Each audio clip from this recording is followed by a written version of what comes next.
Hi friends, எல்லோரும் எப்படி இருக்கீங்க? எல்லோரும் ஆரோக்கியமாகவும் சந்தோஷமாகவும் இருப்பீங்கன்னு நம்புகிறேன். வாங்க இன்றைக்கி என்ன செய்கிறதுன்னு பார்க்கலாமா? கடப்பாக தான் செய்ய போகிறோம்.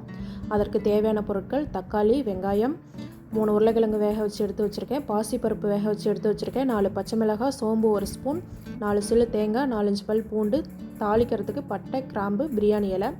மிக்சியில் அரைக்கிறதுக்கு தேவையான பொருட்கள்: தேங்காய், பூண்டு, சோம்பு, 4 பச்சை மிளகாய். உங்களுக்கு காரத்துக்கு தகுந்தவ கூட்டவோ குறைக்கவோ செஞ்சுக்கோங்க.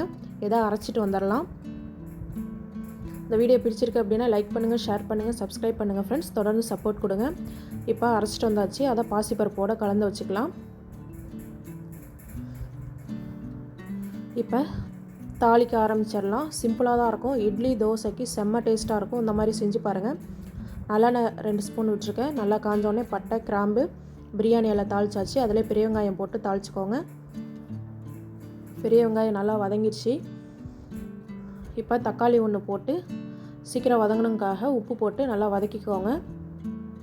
இந்த மாதிரி இட்லி, தோசைக்கு செஞ்சு பார்த்துட்டு எப்படி இருந்துச்சுன்னு கமெண்ட் பாக்ஸில் கமெண்ட் பண்ணுங்கள். தொடர்ந்து சப்போர்ட் கொடுங்க. இப்போ தக்காளியை போட்டு நல்லா வதக்கிக்கோங்க. காரம் மட்டும் உங்களுக்கு பச்சை மிளகாய் காரம் எவ்வளோ தேவையோ அந்த அளவு போட்டுக்கோங்க.